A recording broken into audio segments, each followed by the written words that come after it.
রিপন সর্দারের কাম ভাই, সে কাম থেকে খালি করে আঁকা মন হিসাবে নিচ্ছে ইটের কাজ।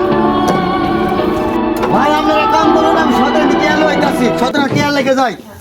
ভাই আপনারা তো কাম করতেছেন, দিন তো প্রায় শেষ হইলে আমি সদর কাছে টিয়াটা লই গিয়া, ঠিক আছে? আপনারা কাম করুন। আচ্ছা যান, ঠিক আছে।